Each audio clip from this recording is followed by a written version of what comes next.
The Maximum Happiness and Wellbeing course, Part 1, Session 3, The Real You. Discovering the authentic you that makes you most happy, reclaiming your authentic self, avoiding the negative influence of others, and concluding with your self-analysis of authenticity. The real you. To understand what the real you or your actual self means, remember the times in your life when you were at your best.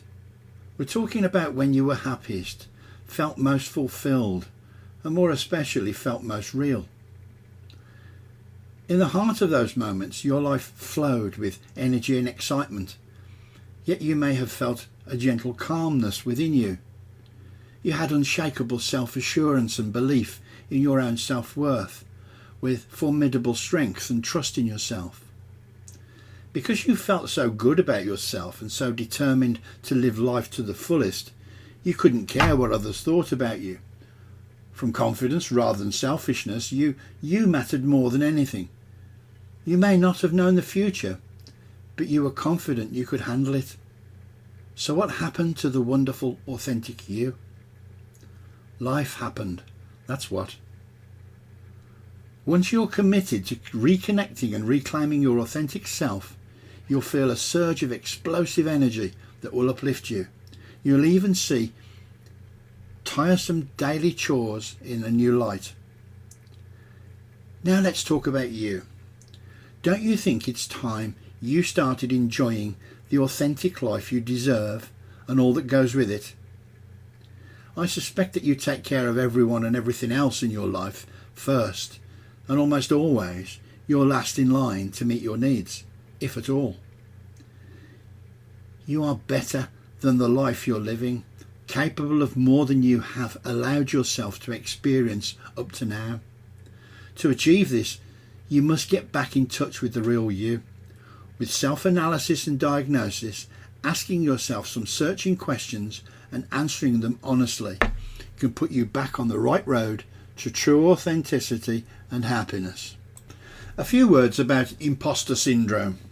Imposter syndrome is the internalized belief that your success is due to luck or other external factors rather than your skills, intelligence or qualifications. This false idea leaves you with a perpetual feeling of being a poser or under constant threat and fear of being exposed as a fraud.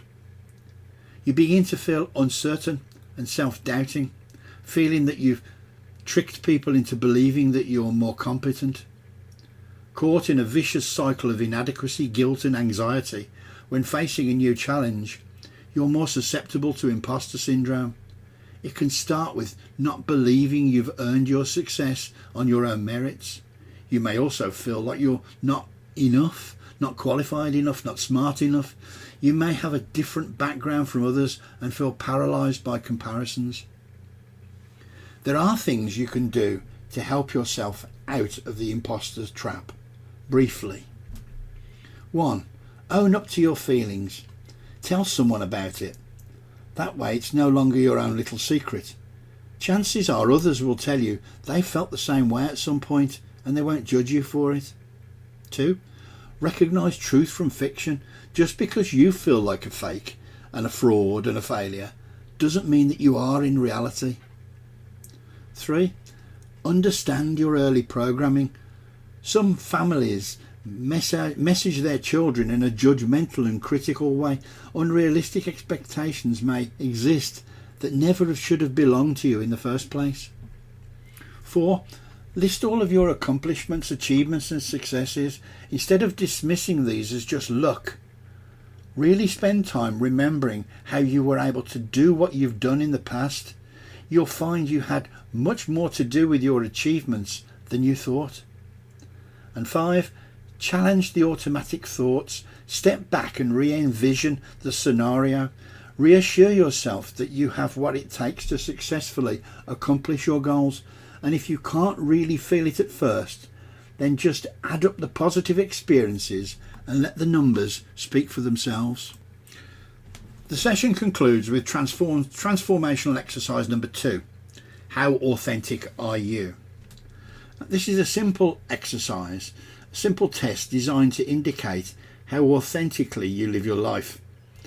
You need to refer to the course notes to look at this test.